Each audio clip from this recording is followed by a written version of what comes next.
So hope you're doing well today. The face I will be eating today belongs to a guy who goes by Republican Ken Carson on TikTok. He is a big gay for Trump. And let's just give him the floor. Let's let him make his case. Since Donald Trump has been president, the amount of Democrats that have made videos about me, the amount of comments I've got, the amount of family members that have called me all telling me how terrible of a human being I am because apparently Trump's going to revoke gay marriage and I'm a part of the problem. I just want to say one thing. Stop with the fear-mongering bullshit, people. I have looked in every single thing that Trump has signed and stated, and there's nothing about him revoking gay marriage. Yes, what's going on in Illinois is scary, what's going on in other states is scary, but that's because it's up to the states. It's the same thing about Roe versus Wade, okay? Okay, so he makes a good case. He's saying, listen, nothing that the Trump administration is doing, or there's no changes happening at the federal level that indicates these are the interests of Trump.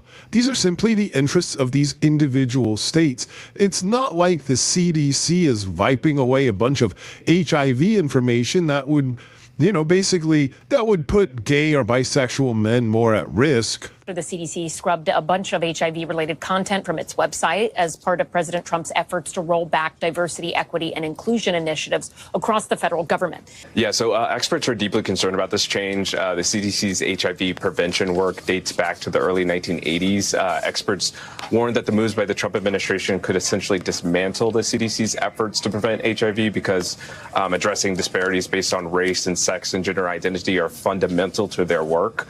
So HIV has long disproportionately impacted minority groups, including Black and Latino people, gay and bisexual men, and transgender people. Wait, the CDC is a federal organization, so that kind of throws out the idea that it's just happening at the state level.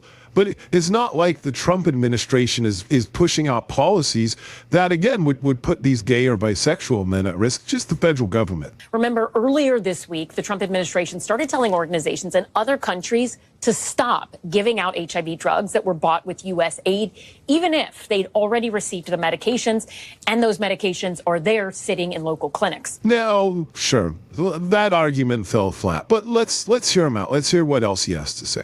America, you believe fear-mongering, number one. The news is not factual at all. It is just entertainment on both sides, whether it's Fox or it's CNN. Okay, we all know that. So if you still get your information from those networks and those sources, then that's the first step of the problem. The second step of the problem is, instead of believing the news, maybe educate yourself. Every political figure, whether it's state, local, or federal, they all are public figures, meaning that whenever they sign something, whenever they sign a bill or propose a new deal or anything like that, it is public knowledge. So if you want to actually know what your people are doing, you have the right to do that. So if you think that they're going to take gay rights, instead of coming on the internet without having any facts or knowledge, maybe educate yourself and then say, hey, this is saying this here, this is saying that here, and this is why I feel the way I do. But you Democrats don't do that. Immediately you attack me, you make videos about me, you talk about my hair looking like Donald Trump and how ugly I am, and yet then you're sitting here crying about how your rights are being taken, but I don't see you fighting for that.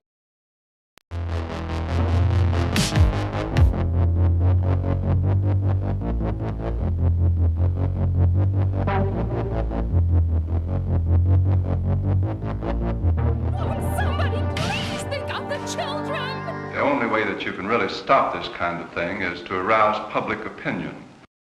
It's very upsetting. It has a bad moral effect. Forced adversity.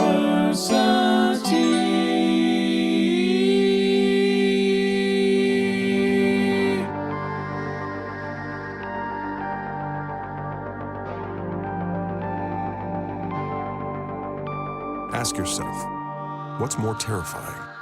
Fear or the frightened? The facts of history and the aggressive impulses of an evil empire. Bad, B-A-D-D, bothered about Dungeons and Dragons. Up yours, woke moralists. Socialism has spread the shadow of human regimentation over most of the nations of the earth. And they're pushing identity politics with this. They 100% are. How do you think homosexuals reveal themselves? And the shadow is encroaching upon our own liberty. I think there ought to be a law against them. Tonight I'm going to show you why. Welcome to the FAP. Nancy used to do that for me. Handsy Nancy, I called her. We do got to bring back FAP news. Yeah.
Hello and welcome.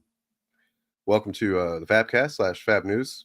I've got here with me my co-panelists, co-anchors. Hey, how's it going? Hey. Not bad, not bad. Oh, and Gordy wants in too, right on time. So hi, Gordy. I'll be right back. You let Gordy in. How's everyone doing tonight? We have some FAP news. We are bringing that segment back here at the end of all things. Or perhaps the beginning of new things. Hopefully. But you're the optimist here. To live in interesting times. We have been. Gordy, hear our prayer. Praise the Gord. Praise Gordy. Yes. Gordy is wise and cat-like and makes me sneeze. And does what? Makes me sneeze. What makes you sneeze? Okay. Yes. What makes you sneeze? Gordy. Yeah.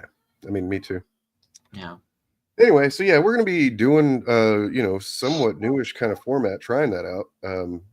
As Bob said in chat, we got to work out the kinks.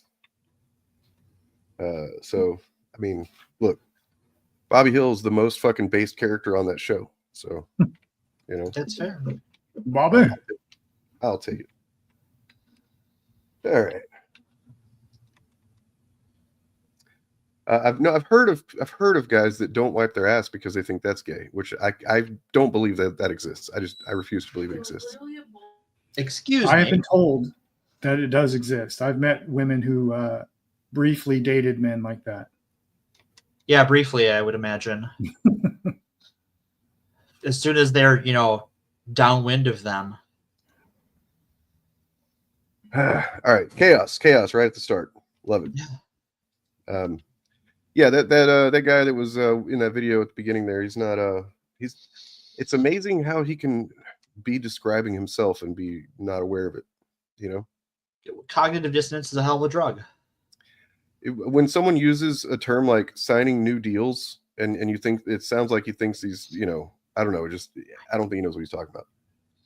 I don't think he does either.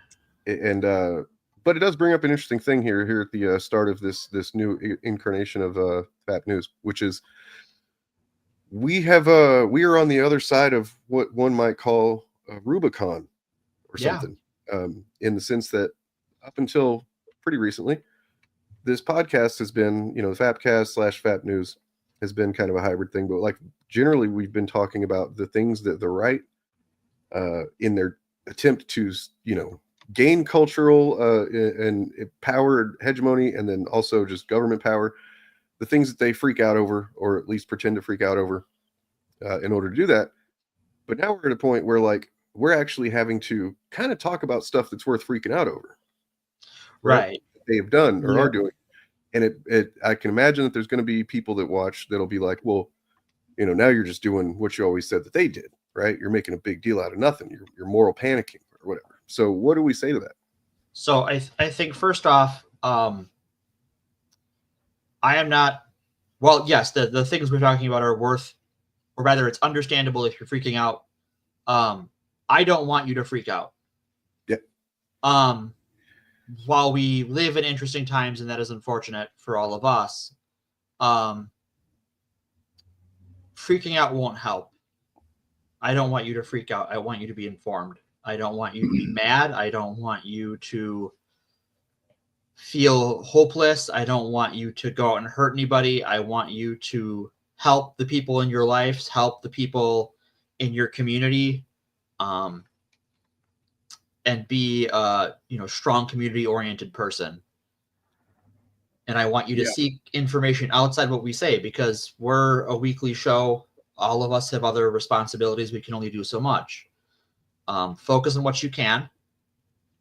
Do what you can. But don't let fear overtake you. Yeah, I mean, generally, with Douglas Adams rules, right? Right. Don't panic. Bring a towel. Panic. And yes, keep your towel. Towel is very important. for crying or cleaning up blood or whatever may come up. Well, if you're, with the weather is so bad lately in some places that if there's some gas in the air or some kind of gas leak that could irritate your eyes or get in your mouth and choke you, you can wet your towel and use that to protect your breathing. True. Yeah. Sometimes there's like these really concentrated, just like bursts of really noxious gas. Yeah. That, sometimes erupt in, often in like city areas, during times of political turmoil. Yeah. It's bad weather. Yeah. You can just use it for that for sure. Yeah. Get some nice towels. Mm-hmm. Yeah. So, today we're going to talk about, Musk's alarming, can say that, but hey, don't panic, because panicking really does nothing. Take it from somebody who has lived with for quite some time and then more or less conquered panic disorder. Don't panic. It doesn't fucking help anything. It just makes things worse. Arm yourself with knowledge, arm yourself with conviction, arm yourself with surround yourself with people that understand what's at stake and what the plays are, but yeah, Musk is definitely trying some shit. As of now, I'm not sure. It's hard to tell what exactly the status of this is, but let me pull open. I should have had this done already. Musk has been trying to, and or already has gained access into the Treasury payment system, which is where everything federal is paid out of, as most likely a more focused attempt at what they thought they were going to do by just freezing payments on everything week before last week, whatever. Everything's happening so fucking fast, it's hard to remember what's what. So, okay, as of 22 hours ago, I guess, his Doge Commission gained access to sensitive Treasury payments. And this is from AP News, which is one of the sources I try to go to first, just because they are just newswire. And they keep it pretty straight down the middle. So the Department of Government Efficiency, which is not a real department and is headed up by people who are not elected officials, one of which being the richest man in the world, and a Nazi. So it is technically a real thing in that one of Trump's executive orders renamed an existing group to that name that I'm not going to justify saying. Yeah. To Elon's Secret Service. So this is a task force assigned to find ways to fire federal workers, cut programs, and slash federal regulations. And it could have a wide leeway to gain access to important taxpayer data, among other things. So this affects you. Yes. Potentially, it definitely directly affects you if you ever have paid taxes or in the system whatsoever, which you should be as an adult. Yeah, it's worth emphasizing that point for a minute. The thing they've gained control of is called the Bureau of the Fiscal Service. Yeah. And it is the department in the Treasury that issues the checks for absolutely everything the government sends out money for. So Social Security, Medicare, Medicaid, SNAP benefits, government contracts, tax returns, every cent goes through there. They're the people who write the checks. And Musk and his guys. Because they're just his guys. They're unelected. Yeah. They're unappointed. They haven't been approved by Congress. They're just people in his organizations. Yeah. And apparently they have control of this office now. They forced out the guy that's been running it for 39 years. And this means if the reporting we're seeing right now is anywhere near accurate, it means Musk and his cronies have the power to just shut off money with the push of a button right this second if they wanted to. Whatever they want. Social Security can be done right this second if they wanted to do it. State Medicaid. And if you're a conservative listening to this, and you're like, well, that's probably good. Okay, not really. Feel good about this? Say again? I mean, I was saying, do you feel good about this if you're a conservative? Yeah, I don't even care how they feel. But things like if you live in a rural area, your area, no doubt, receives the benefits of farm subsidies of some variety that goes into your community. He can shut that off. If you work for a factory that is owned by a business he doesn't like, can shut you off. If your community relies on people getting any kind of food assistance, that's often federally subsidized, gone. At best, I was looking into this. At best, that what Musk is trying to do is unblacklist entities that have been blacklisted by the payment commission. Yeah, that are like his buddies or people he's associated with or whatever. That's at best, as he's trying to do favors for other rich people and other corporations. Now, that still is fucked up and unconstitutional. I mean, the whole thing is unconstitutional. Right. The president does not have the power of the purse like this, and neither should unelected entity that's not even technically. I mean, it's not like Musk has been, I don't know, has had to face Congress to be, approved or anything like that. He's just a guy. He's just a rich guy. The other part of it is that this is not small government. This is the opposite of small government.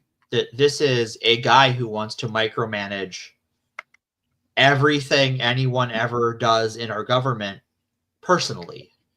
Yeah. He wants and he doesn't just have control of the money. He also has access to the social security number and banking information of everyone who has any dealings with the government, which is essentially everyone in the country who is over the age of 18 or so. And keep in mind that before he was elected, this might not be common knowledge, and there are better reporters out there that you could follow up with than me, certainly. But his security clearance status was up for investigation because of some things SpaceX was involved in. And so he has exceeded his security clearance limitations. There was a story about him trying to get into a SCIF, which is a secure information facility where the information does not leave the building, does not leave the room usually. And so this guy can just run roughshod over that. If you're a Trump supporter, if you're a MAGA person listening to this, this guy is running roughshod over your boy. He is walking Trump like a dog. So you're right, and they probably do think that because they think of people who are sucking off of the social safety net and who are leeches on this country's economy, and it's like, well, but that's you guys, and in terms of like red states, red regions. Most people who are on welfare and food stamps, and there's nothing wrong with being on welfare or food stamps. I'm not like shaming anybody, but most of them are in rural regions and typically Trump conservative voting regions. Also, one of the only things that might be a saving grace here, or not a saving grace, but just like the barest thin firewall between Musk, deciding I'm just going to stop payments on Social Security, is that a lot of people that vote for them are on Social Security because it's by and large people that are on Social Security are old people. Right. That doesn't mean that they won't be so stupid as to do it. Maybe they, aren't going to worry about people voting for them anymore. That's very likely. It's quite possible. Maybe they don't have to, but it would cause, I think, probably an unfavorable backlash. Just to see old people essentially being kicked out of their homes left and right for the next however long. You know what I mean? Yeah.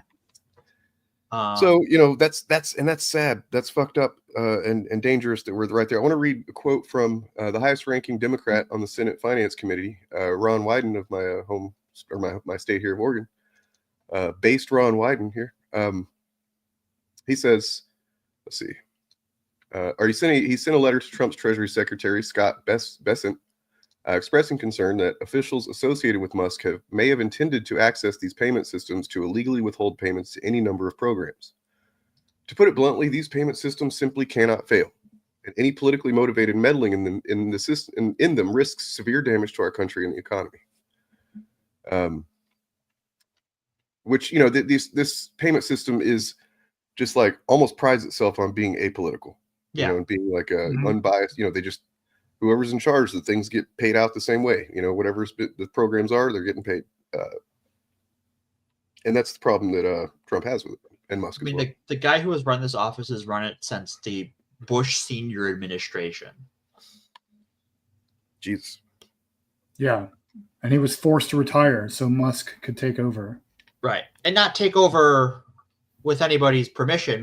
Musk just declared himself in charge and sent his goons in to enrich himself. Well, I hope that's all he wants to do. That's bad enough. That's bad enough, right? But I hope that's all he wants to do. Right. No, I imagine, and one of the things he's probably going to do is he has a lot of competitors that get federal money, just like he does. Both 2 out of his 3 well-known companies, SpaceX and Tesla, rely heavily on federal subsidies.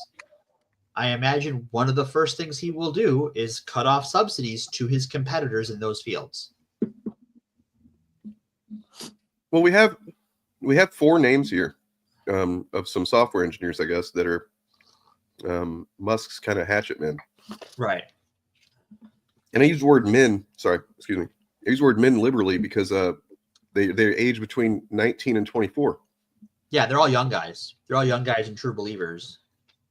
So they are Akash Baba, Edward Korstein, Luke Ferrator, Gautier Cole Killian, Gavin Klieger, and Ethan Chautran. Sorry, that's 6 young men. I said 4, I think. Most have connections to Trump, and at least 2 have connections to his longtime. Most have connections to Musk, and at least 2 have connections to Musk's longtime associate Peter Thiel, co-founder and chairman of analytics firm and government contractor Palantir, who has long expressed opposition to democracy. And yeah, apparently at least one of them isn't even out of college. They hold nebulous job titles within Doge, and one of them appears to be working as a volunteer. So it's not like they're going in there with guys who know exactly what they're doing, and they're like, I don't know which would be worse. You know what I mean? Like guys that they've trained their whole life for this, or just some kids that don't know what the fuck they're doing. Right. So where are we getting these names from? Do you have something you can show with the article for that? This is from a Wired article. You pop that up on the bad boy? Yep. So folks can see what we see. Is it? This is oh God, what a cursed image. That is a whole put it back, send it back to the cornfield. Yeah, there we go. Wired has identified these 6 young men. I don't know how they did that, but maybe it has something to do with what I found here, which allegedly is one of the workers who's trying to physically keep people out of a certain building anyway. Yeah, there is a protest going on today outside the Office of Budget Management as of a few hours ago. They were asking for reinforcements there, people to come back them up. So yeah, we have a situation here. We might have 4 of Elon's people blocked from the building. So hopefully, if that is the case, and that's who they are, that they are continuing to keep that. Hopefully. no, not certain that this is what it says it is. Just to be clear, could be being a shithead. So that's one thing important we should touch on is that, in the age of disinformation, there is going to be fog of war. Information coming out is going to be hard to verify right away, and things are happening fast. And we will do everything we can to, I'm certain that at some point, long enough timeline, we'll get something wrong. Right. Or we'll say, what somebody else has thought was good information and find out that it wasn't, and we will correct that kind of stuff. We're not claiming to be perfect on this. There's a lot of shit happening. The fire hose is in full effect. Yep. Anybody expecting us to get everything 100% right 100% of the time is bad faith and is only doing, service for the administration. Right. Because at least we're doing the best we can, and we will correct ourselves where necessary. And if you have information that contradicts what we say, feel free to drop us a line, throw it in chat, throw it in the Discord. Not vibes. Vibes don't count, guys. Vibes don't count. That's what got us here. Vibes and lies. I just feel like those transes are going to do something. I am going to do something. I'm going to probably run some Pathfinder at some point. I'm going to have some more coffee. Is that like some kind of computer program that's going to infiltrate all of our homes and all our children? Pathfinder? Is that what that is? I think it's a dice game where we use a spreadsheet to play make believe. Oh, this is all a moot argument anyway. Donald Trump already transed every man in America with his, right. Congratulations, his executive order. Yeah. I mean, I'm honestly really cool with it. Like, I was like, oh, that's nice to know. I did not realize that I just been trans this whole time. Yeah, apparently so. Apparently all you have. Yeah. So good job catching up, I guess. I mean, some eggs they hatch way later apparently, and I guess when they were lowering the price of eggs, that's what they were talking about. It's just like everyone's an egg now. Low Renner loves playing some Pathfinder. Check out Caden's Keg is an online community that plays Pathfinder on like Roll20 and Foundry. I have some friends involved with that, so I'm about to learn about it next weekend. So more to come. Before we continue, I wanted to just, because I've seen a couple of, I don't feel like most people are falling so far behind they don't realize the state of things right now. But I have seen a couple of things, sentiment, here and there expressed that seems to imply that some people don't know we have, for lack of a better term, crossed the Rubicon. And that plays directly into this video. It's about 8 minutes. Exactly. If you're familiar with the All Right Playbook by Innuendo Studios, indispensable playlist of videos going back to 2016, I think. This is the final one.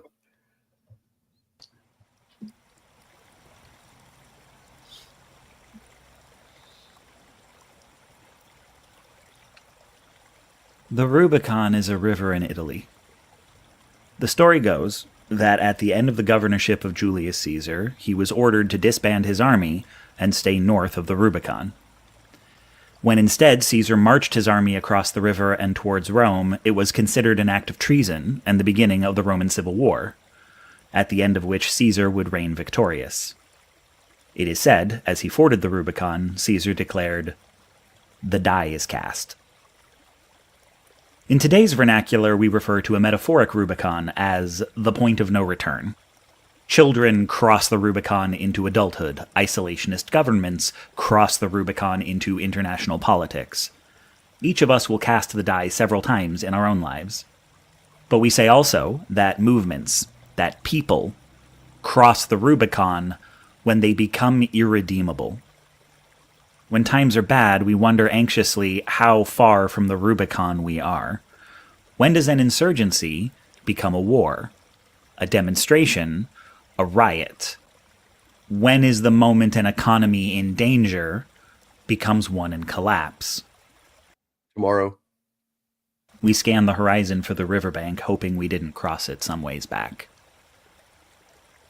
The thing about points of no return, the reason we worry over them so much, is it's rare to know where they are until they are some ways behind you. The Rubicon is not the Mississippi. It is a muddy little creek history lost track of for... That was a pretty interesting thing to learn in this video, by the way. It was, you imagine the Rubicon being a pretty large body of water that like takes some effort to get across in time, and it's, really treacherous or something. No, apparently it's just a little shit creek here. Centuries. In the United States, we are increasingly comfortable saying that our democracy is under threat, that we are at risk of descending into authoritarianism. Few are ready to say that the threat has arrived. And I'm referring to myself when I say that. I'm not ready to say it's arrived. No one wants to call it prematurely.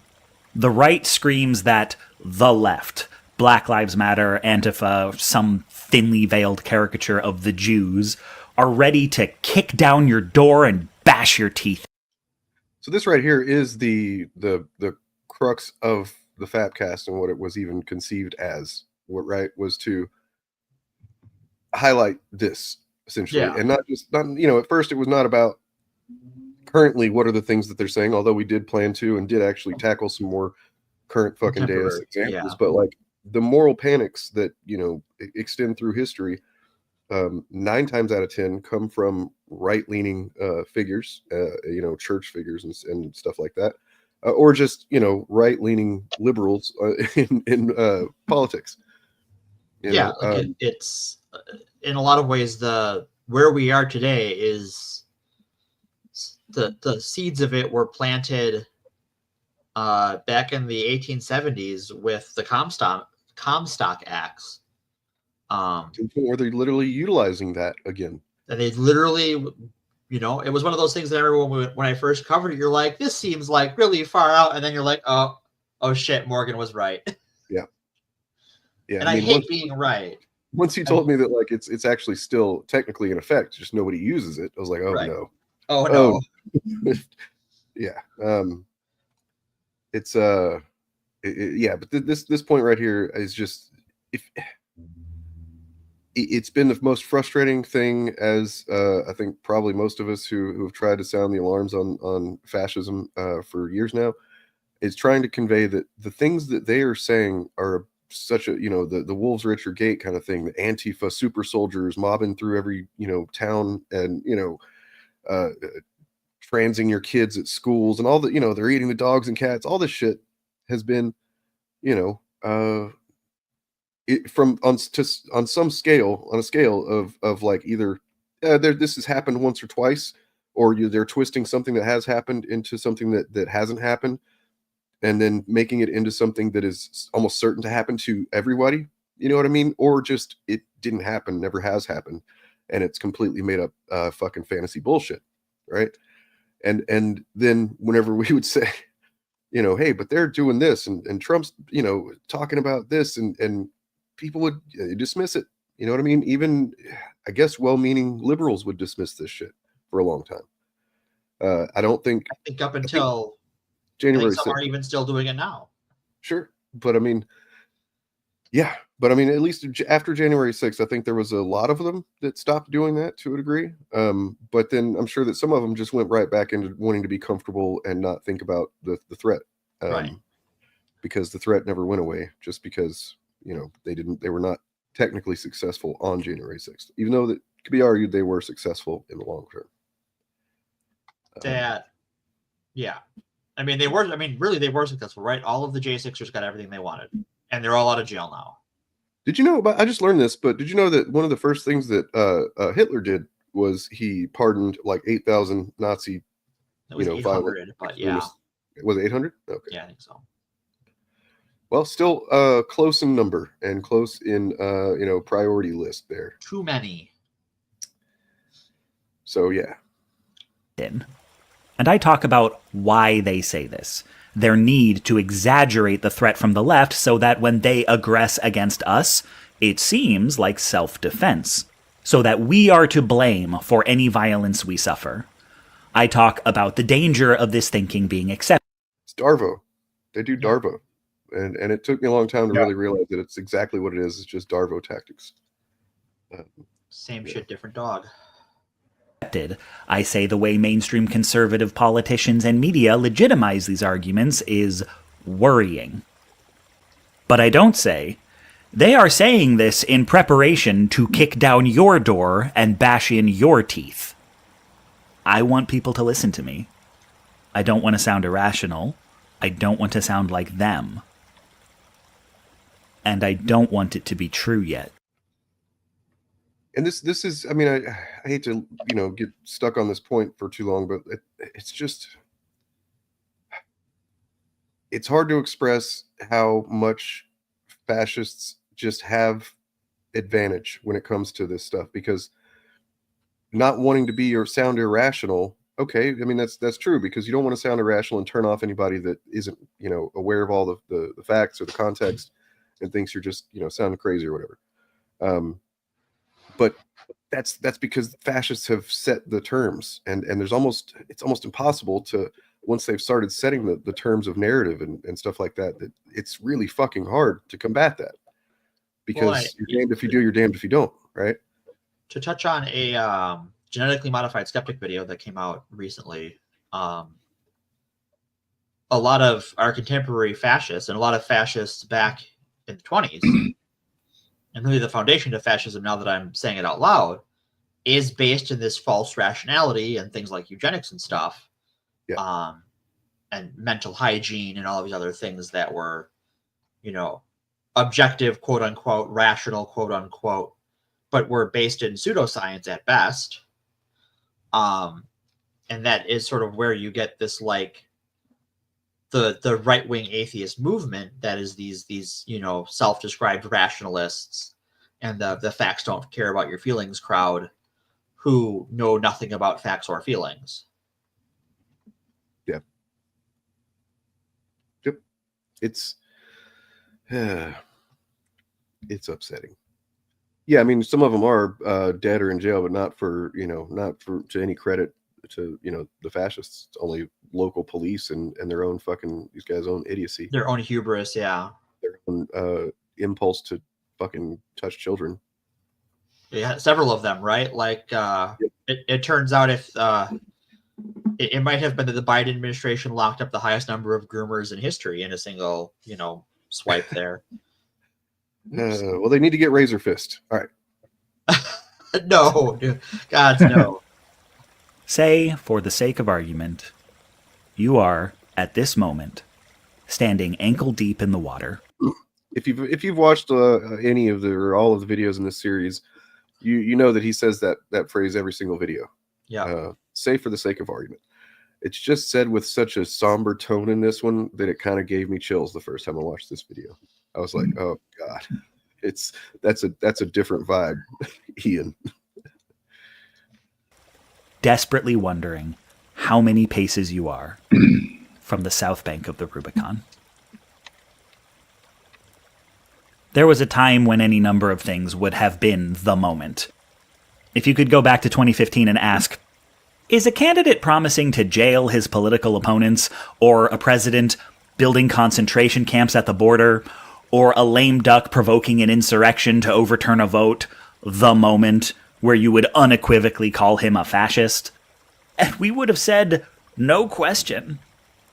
But I just want to point out that I did. Yeah, a lot of us did.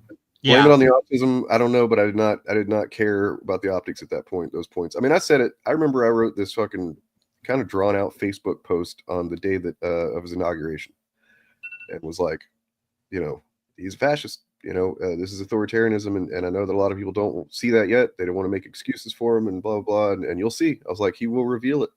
You'll just see it. And I really didn't have a lot to base that on. It's not like I've lived through a fascist, dictatorship before or something like that. But I just, I don't know. Based on what I knew of history, based on what I understand of people who essentially have narcissistic characteristics and enforce those onto other people, eventually they reveal themselves. They make it undeniable.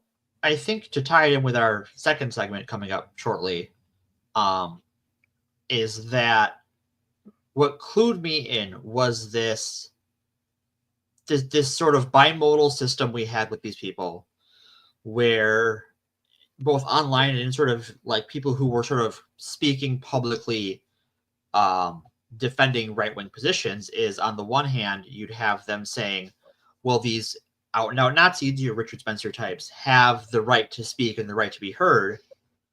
But out of the other side of their mouth, they would claim that the other side was always lying, right? Where a neo-Nazi could say an obvious lie. Mm-hmm. And, well, they have a right to lie. Okay, well, that's not a defense of their lie. But then they would complain the other side, oh, everything that came out of, Hillary's mouth and then Biden's mouth was a lie. Or anyone they disagreed with, really. It doesn't have to be at the top.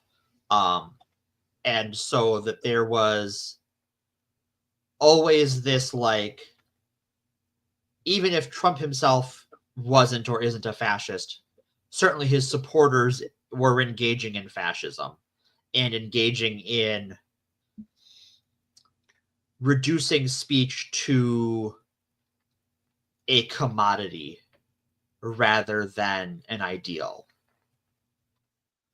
Yeah, it's just stuff to be said to drive your goals, right? Rather than ideas to be engaged with on for the merit of the ideas, which is of course another fucking messed up irony, but probably intentional, which is these are the people that say they believe in the free marketplace of ideas, the exchange of the best ideas will win out and whatnot. It's like they never believed that.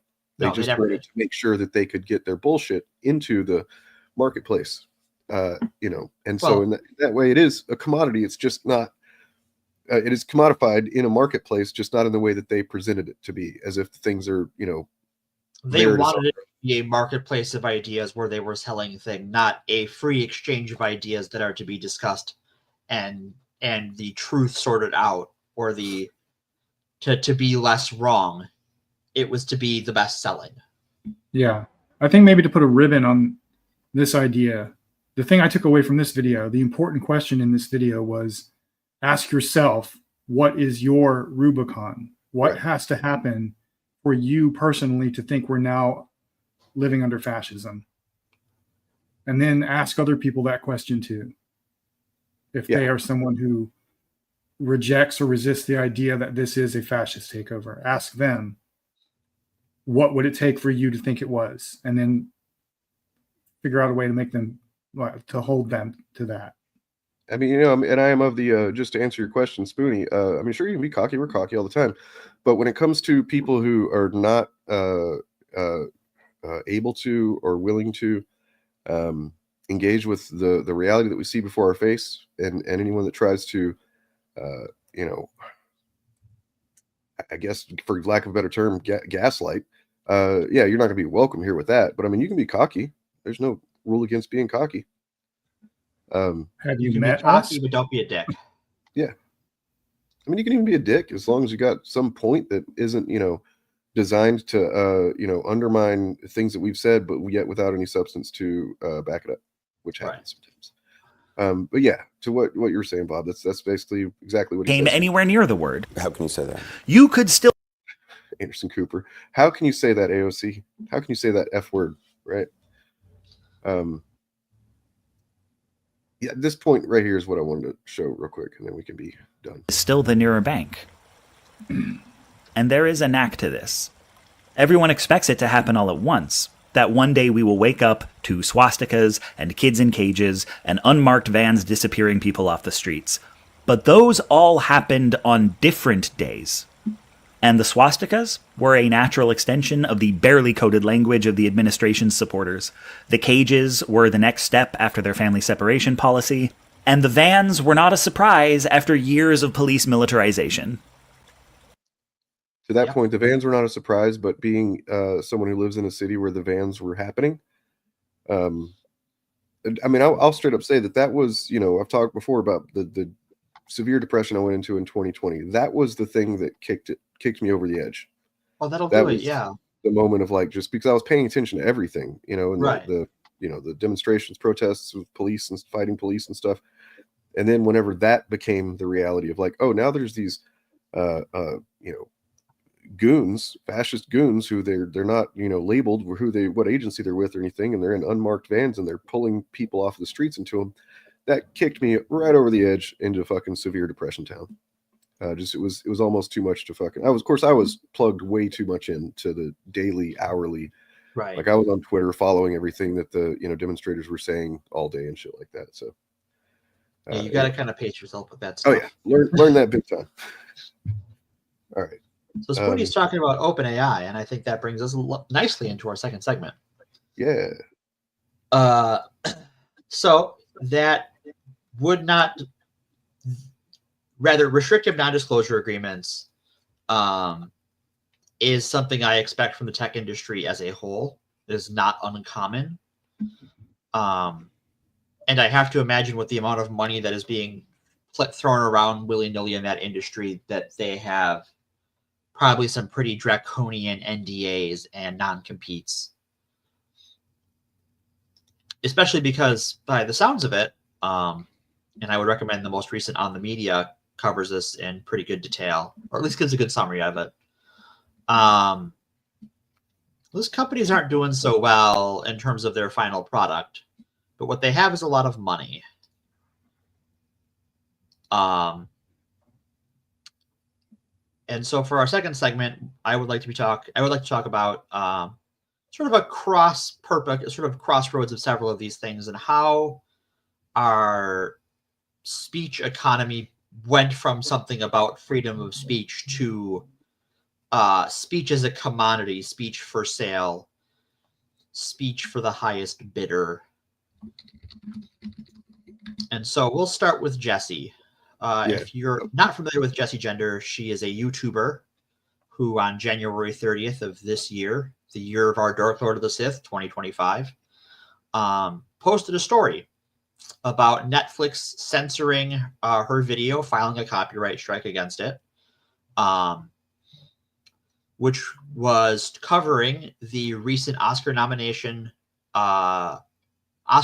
film, Amelia Perez. And the reason they removed it or put the copyright strike in was that it contained tweets belonging to the star of the film, Carla Sofia Gascon. The tweets in question contained racist commentary directed at Asians, African Americans, Muslims, and Guillermo del Toro. And this appears to have been an attempt to silence her and censor those tweets getting out there. Because she edited the video and removed that segment, and Netflix let it go through, even though it does use some segments from the film. So this is some of the stuff here, I guess that. Yeah. This is the same old story: black slaves and women in the kitchen, but it's my opinion, and it must be respected. I do not understand so much world war against Hitler. He simply had his opinions of the Jews. Holy shit. Oh my God, dude. I didn't realize it was that fucking bad.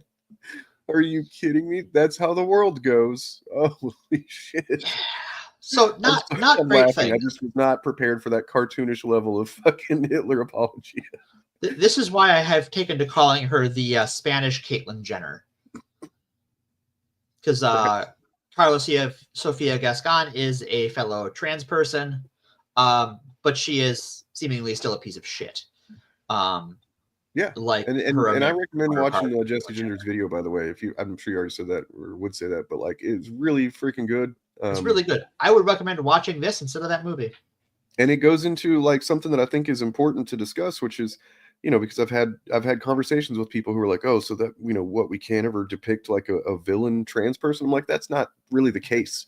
The case is that, the way that it's often done, is the same way that we for the most part got over showing, every gang member being, some black stereotype or something from the 70s or whatever, and saying stereotypical shit. We have to move past those things, and maybe sometimes there should be a buffer period where we don't go out of our way to villainize whatever minority group in a movie or whatever, but I mean, nonetheless, it's not my place to talk about the thing. Jessie talks about it masterfully, and that she even wants to see villains who are trans people and can be reprehensible people. That's my goal. I want to be a reprehensible trans person. Yeah, and it has nothing to do with you being trans, right? Right. I mean, you're an awful. I was reprehensible, before my transition, and I've been reprehensible since. Star Trek: Strange New Worlds had a great episode with a trans villain. Yeah. True. Yes, it did. True. Yes, it did. And I felt like that was pretty good. Of course, not my place to ultimately judge it, but nothing jumped off at me as like, oh, that's problematic. Yeah, you can have a trans character who doesn't lean into the worst cliches, which is what Emilia Perez does, and not just for trans people. Because that's the other part of this, is that this is a French movie with a Spanish lead actor that has no Mexicans in it. Yeah, it's all about Mexico and Mexican people, and there's no Mexican actors. Right. And it's atrocious on a few different levels. And like I really kind of want to look at that. We don't have time, but that French movie that they made making fun of it. That where it's like maybe we movie danger that one of these weekends. Yeah. So to bring it back, we're really living in an age of the tech billionaire. Yeah. And for a long time, I mean, going back as far as like MySpace, they really sold themselves as champions of free speech. So Tom had the decency to go away, unlike the rest of these ghouls. And they've talked so much about being champions of free speech in an open society. But it would seem that they've created a society where who gets free speech and access to society at large is not up for debate. It is instead for sale. I mean, the whole Google copyright system is derived from the Digital Millennium Copyright Act, which gives rights holders huge unchecked power as to what gets put on the internet. And Google uses that law or interprets that law heavily in the favor of content owners rather than people who put their content on YouTube, and allow whatever they want to go on regardless of fair use, transformative works, parody, all those things. Doesn't really matter if the rights holder says no. And to be clear, in this case, she apparently the one thing that they were not okay with, and this is why that's bullshit, because they were using copyright strike for and she's used as clips from the movie throughout throughout it, yeah. Video. And they didn't have a problem with that. What they really had a problem with, and what they ultimately, by implication, said you can put the video out without this part. Right. Is her specifically talking about these racist, extremely anti-Semitic, fucking Hitler apologetic shit that she apparently said. But so implication being there that like Netflix is okay with you pointing out the transphobia and stuff like that. Just you can't go that far. That might be damaging to us, right? So they don't even care if you call the movie transphobic. They just care that you say that the lead actress is a piece of shit racially. A piece of shit, yeah. Because this movie's up for so many Oscars. It's kind of a piece of shit movie that is perfect Oscar bait. It looks like garbage. And that I would have probably said that not really knowing the depth with which it gets really stupid, and and things like what's her name, Selena Gomez, is that her name? Who having a line about her pussy hurts when she thinks about a guy and stuff like that. Yeah, there's a lot wrong with the movie. Like none of the actors speak Spanish as it's spoken in Mexico. Right. Like the lead actor speaks Spanish, but she's from Spain. Selena Gomez doesn't speak Spanish and was trying to learn Spanish for this role. So yeah, lots of other people were hired from other places in Central America or in Spain, and so their accents are all wrong. So a lot of Mexican people and Mexican American people are like, well, this is pretty lame. But Jessie covers that all way better than I could. But I want to talk about the one hand making her life hard. Go ahead, Dan. I'm sorry. I mean, I was just going to praise Jessie again, and say that like it's an excellent video she does. It's amazing how much work she does. I mean, I'm assuming at this point she probably has some help with research and stuff, and that's perfectly fine. Oh yeah. But I mean, she's always done very detailed work and massive videos, but that justify the runtime. Right. and yeah, I mean, I guess in a way it is a credit to her, and you know, not that it makes up for it, but like the fact that they're worried about her video being enough to call attention to that stuff. I'm glad that she's gotten to the platform that she's got. Yeah. Anyway. So, but to bring it back to the topic at hand, so yeah, speech is up for sale, and your speech is up for sale. If you post something about a movie's cast that the distribution company doesn't want aired, they'll claim it violates copyright. You can't get over the fact that your daughter is trans, spend $250 million to buy an election. Don't like that someone is plagiarizing your plagiarizing machine? Buddy up to the protectionists in the White House to get some of that sweet, sweet government cheese. Like a contract to oversee our nuclear weapons that was announced end of last week. So over the weekend before, the multi-billion-dollar generative artificial intelligence industry in the U.S. Got punched in the dick really hard. AI boosters referred to this as a Sputnik moment. It took the form of DeepSeek, which is a Chinese company that launched their R1 competitor to ChatGPT, which is made by OpenAI, a company that is neither open or making AI. They make a large language model, which for a whole host of technical reasons I could get into, but we don't have time for, isn't actually AI. It is a guessing machine based on algorithms, which is why they produce these hallucinations. But that's a whole technical thing I could get into another time. All right, then. Big fish. The DeepSeek's R1 model is allegedly open source, open weight, more energy efficient, and a lot cheaper to develop. I use the term allegedly here because I have yet to have the time to really dig into the specs of this thing to my satisfaction. But other people in the tech field seem pretty confident that it is largely, at the very least, open source and open weight. What that means, open source, is that the source code is published, available, decompiled, and open weight is that for its R1 model, you can see the weights of its training data to see what it favors and disfavors, things that are not available with ChatGPT. Regardless of whether or not this is open, freely accessible, and cheap as the company says it is, this cost the American IT industry a substantial amount of money. NVIDIA lost something like several $1 billion. And NVIDIA makes the graphics processing units that are used in these servers that host the AI programs. And I find it funny is at first I really didn't think about covering it for the show. But then Sam Altman, the CEO of OpenAI, gave an interview with the Financial Times, which is a investment newspaper.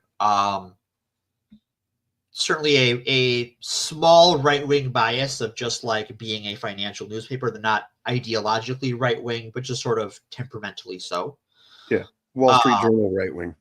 Yeah.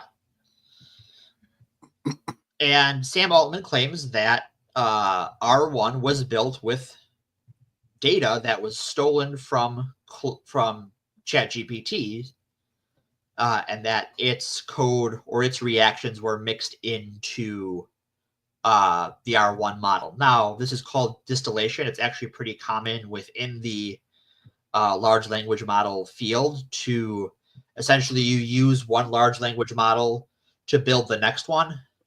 But normally you have some kind of service agreement or contract with another company to use their model that R1, that OpenSeek doesn't seem to have. So wait, you're saying that they don't like that this AI model seems to have trained itself on something that belongs to others? Yes. That's his complaint is that the Chinese plagiarism machine was built in part using his plagiarism machine. Well, I mean, because he definitely got got a bunch of rights signed over to him and everything to train Chat GPT, right? And no. He has. There's actually a big list out there of YouTube videos that were scraped by Chat GPT. So there's a non-zero chance that content that the three of us have done in some capacity has been scraped by large language models. The New York Times is suing OpenAI over having their database of articles be used without permission for ChatGPT. And they are not the only major company in the country doing that. So dumb. Yeah. Not only that, so there's these AI crawlers. They harvest training data for websites. And there are actually efforts right now underway by hackers to repurpose malware into traps for these AI crawlers. That basically it just feeds them. It starts going into the website and looking for things to download, and it will just feed them junk data infinitely. And so this is something that the AI industry is looking about getting regulated, of course, because they're going to bother the pro-business, anti-regulation American government for more regulation.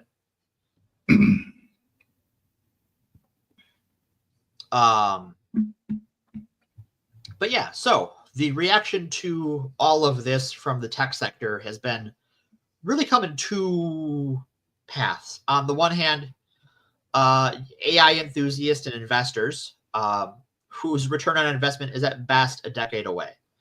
And that was before these companies got kicked in the dick.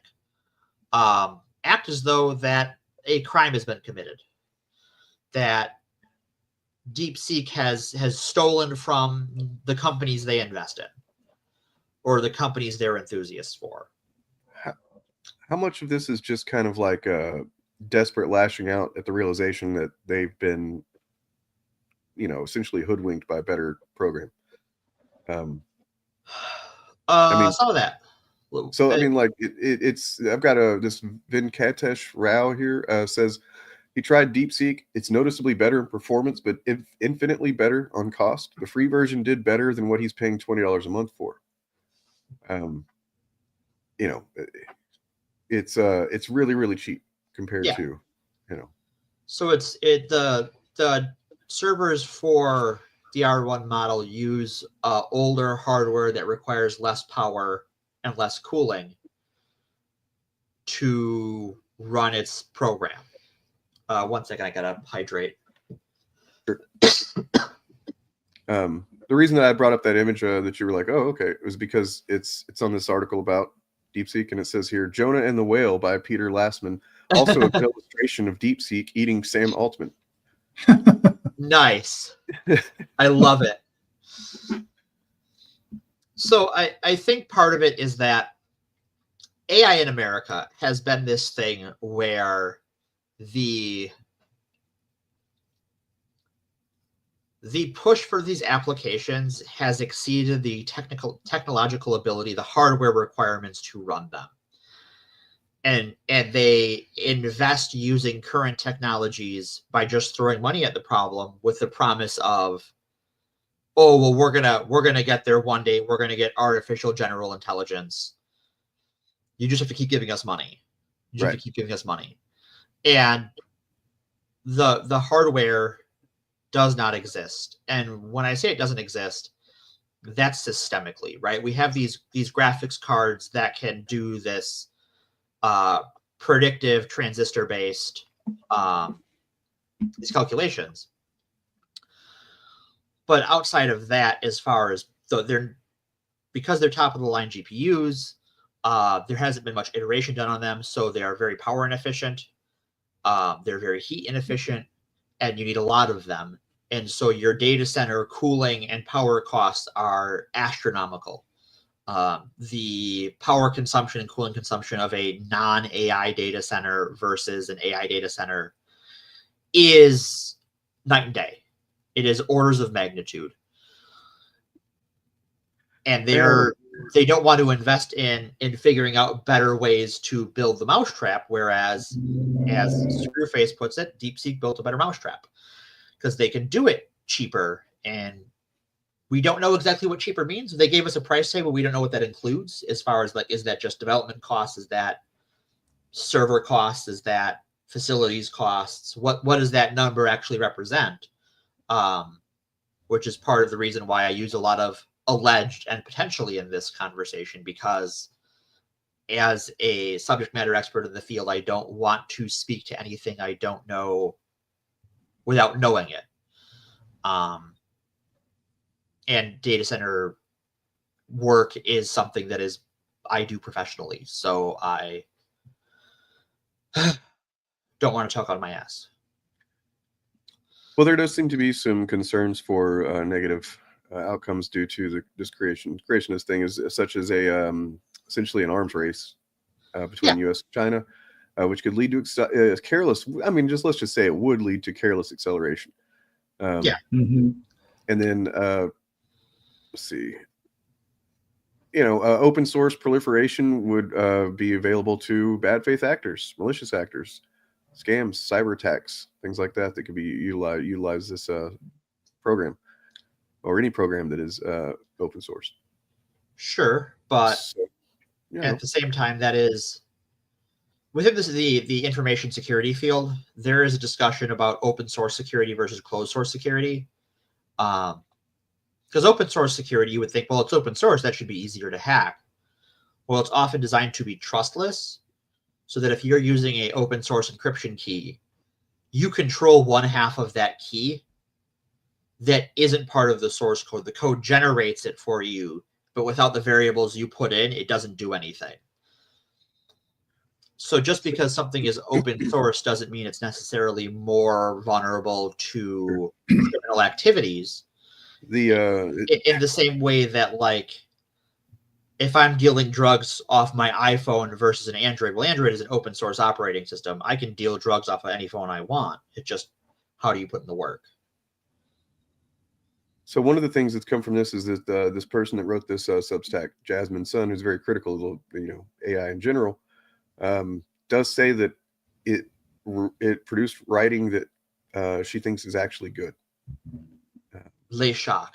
And she says it's for the first time, and it brings me no joy to admit this, that it's produced writing she thinks is actually good. In two different styles, generated interesting prose from extremely rough bullet points. So let's see. I'm trying to make sure this is side test with ChatGPT and Claude, which I guess is the R1 DeepSeek. Okay. So this is ChatGPT, I suppose. What do you think of these rough notes brainstorm for an essay about ChatGPT's user interface design? Designers look down on ChatGPT, not sexy. They don't even see themselves as a product company. ChatGPT is a demo. People talk about ChatGPT, Yeah. Pretty rough.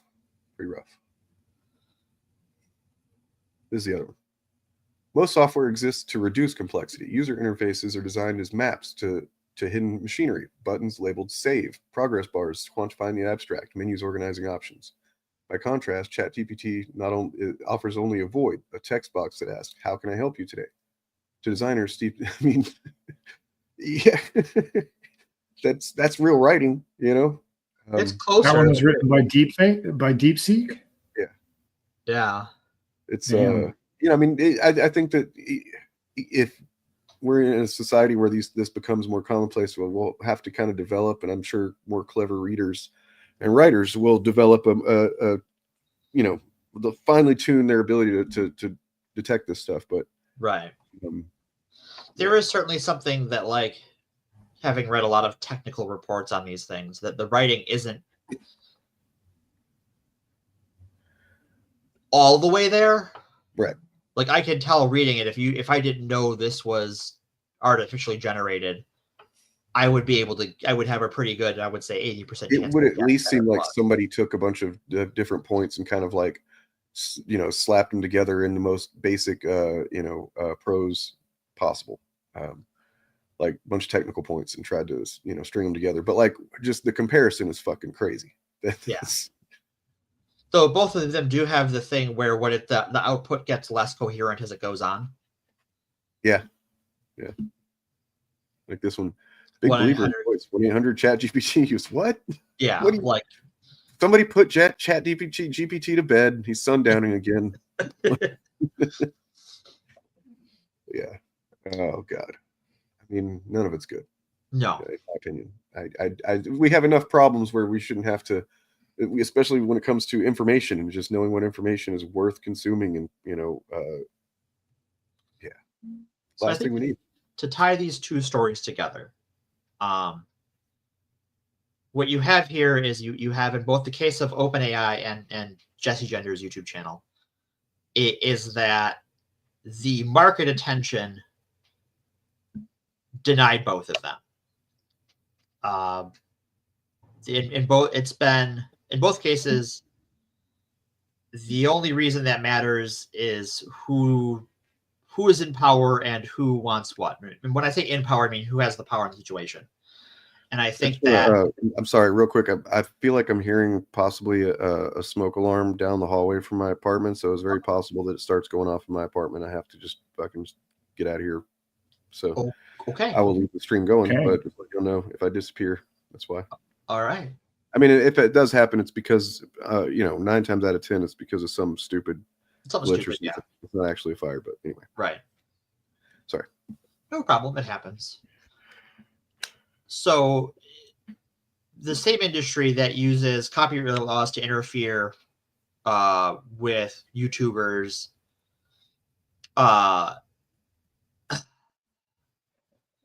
who are creating fair use content using this one-sided system where permission is controlled by those being criticized, is also the same one that financed ChatGPT and its fellow plagiarism robots. And when it looks like that investment isn't going to pay off, the industry kind of stopped caring what he had to say. Yep. They don't care when someone steals, like it is a circle of thieves. It is a circle of purchasers. Everything is for sale. Mm-hmm. And if the AI industry steals from itself, well, all the better, because that means they can take their money elsewhere. And that really is because we don't live in a world with free speech and free access to information. We live in a world where information is for sale. And whether it's on YouTube or literally in our Department of Treasury this weekend. We never really did, is the thing. No. Going back to, the printing press, the people that were able to spread their word, the word they wanted spread via printing press, were the people that had the money to pay for the printing press, to pay for the copies of the, pamphlets and propaganda that they wanted spread around. Yeah. Yeah. And then when marginalized people who've never had access to these platforms start getting access to platforms and expanding their speech, it gets called cancel culture. Right. Yep.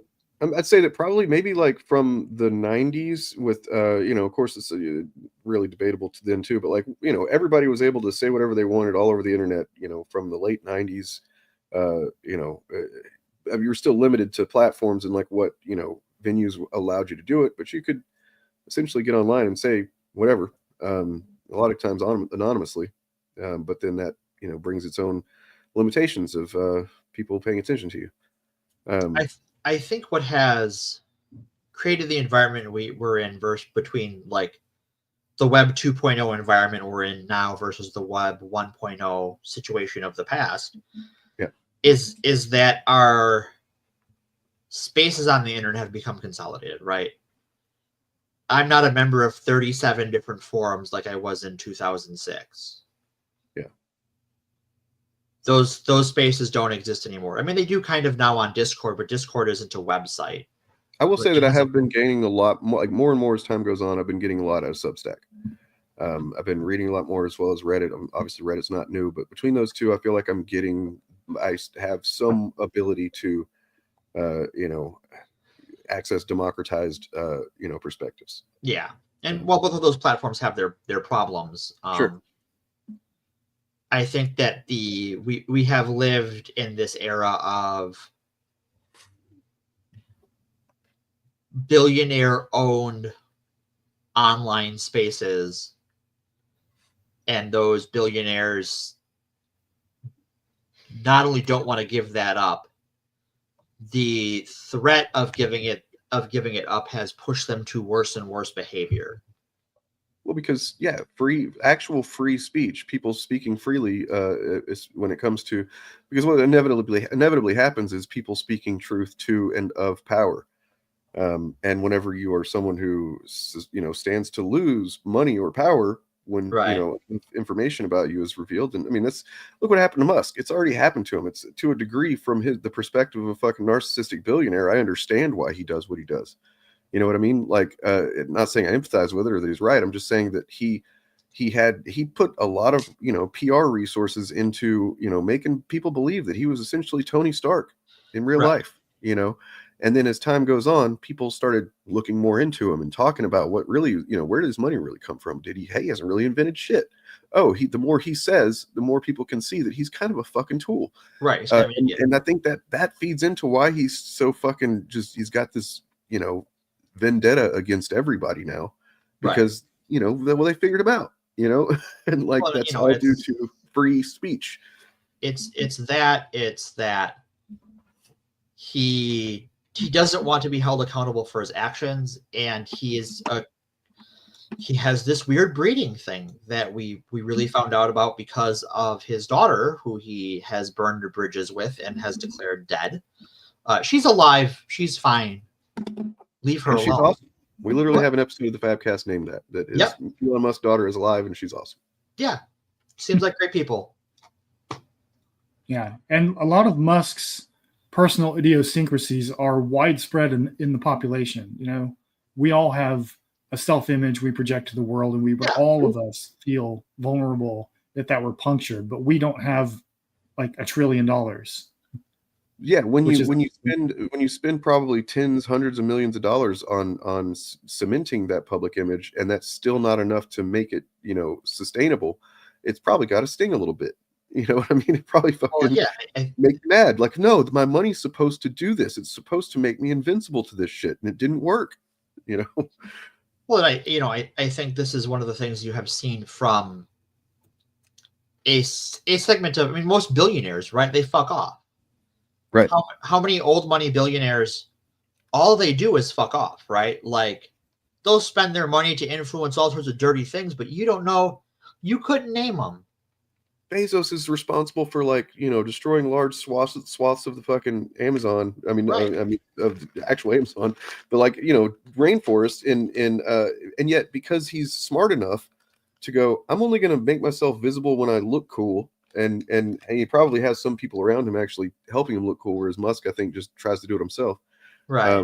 But I'm only gonna get pictures taken of me whenever I'm in my fucking black ties or I'm all buff and he's very careful about how he presents himself publicly, whereas Musk is just obviously not. Right. Yeah, it's a shit show. It is. It's a whole shit show. So what I would, my call to action here is, one, don't use generative AI. Don't use it for anything. The hallucinations are still a problem, no matter how much they tell you, oh, it's better this time. It really isn't. There is a huge environmental factor and environmental impact to this technology. And it is run off of theft. These are plagiarism machines. And that is what every expert in the IT field will tell you that isn't involved in AI, who knows enough but doesn't have money in the game. Just like Musk, it doesn't actually create anything.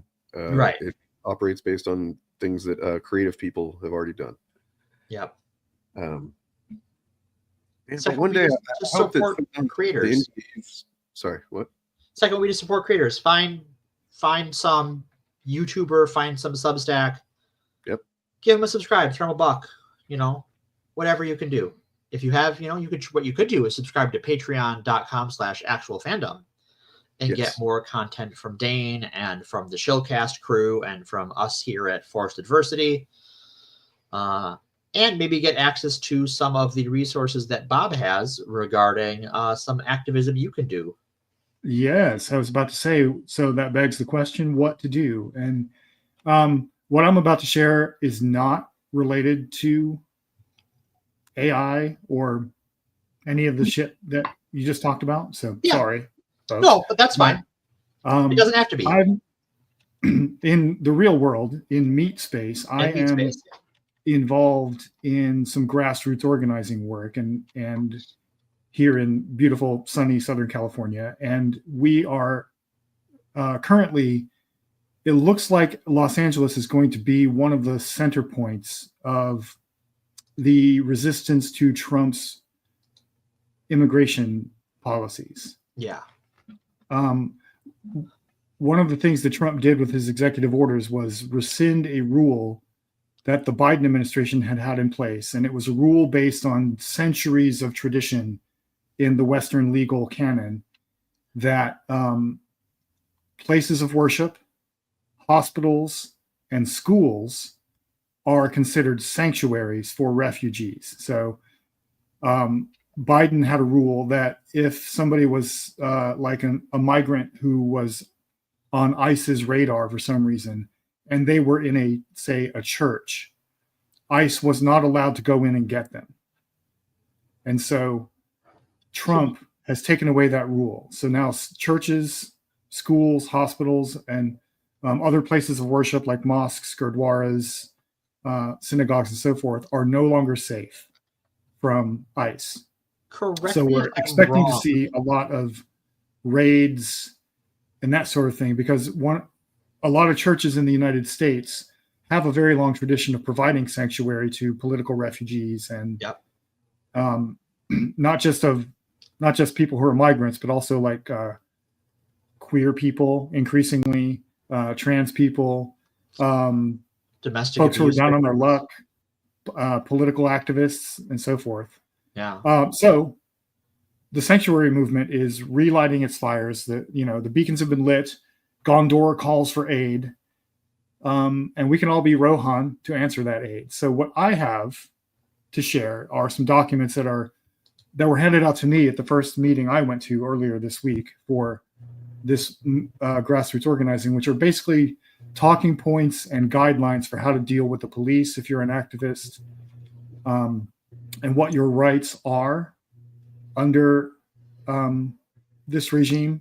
Yeah. Like particularly if you are either an immigrant or the child of an immigrant or someone who's just been falsely tagged as an illegal migrant or whatever.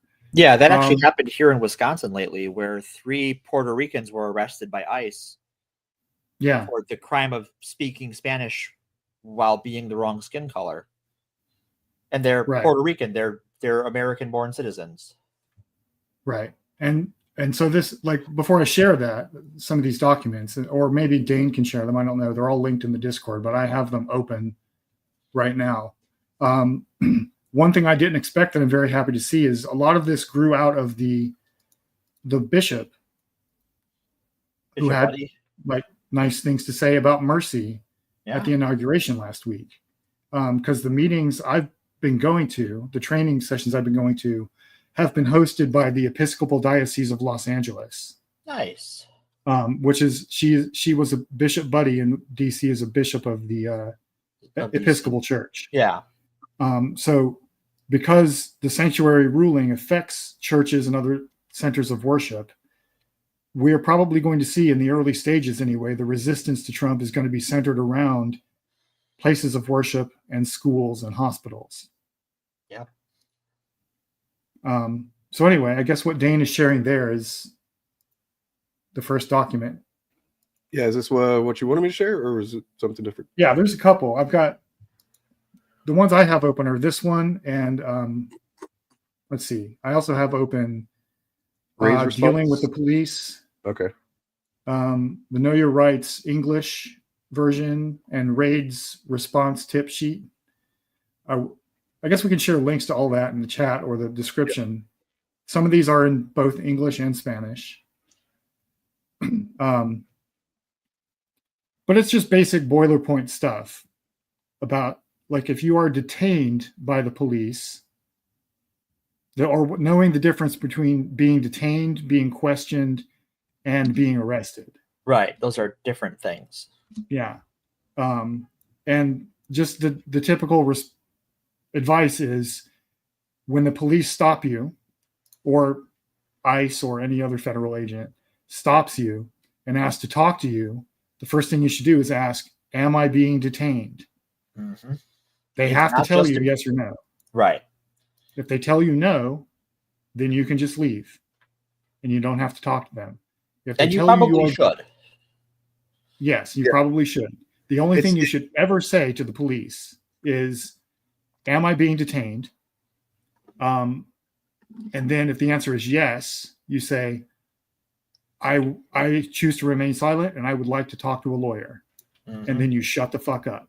Yeah. They, and at that point, they almost certainly will detain you and arrest you. I mean, it's important to understand that it can't be understated how much they will try to make you think that you do have to talk to them. Right. Yeah. And they will imply that if you talk to them, that will somehow get you out of being detained or arrested or whatever. It will. Right.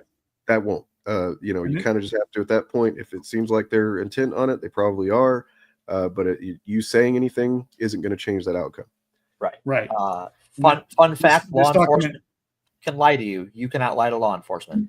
Exactly. That's what I was going to say. This document goes into detail about the types of tactics police will use to try to get you to talk, and what your rights are under the law in those specific situations. Now, that doesn't mean the cops are going to follow the law. Right. You can do everything right and still get arrested.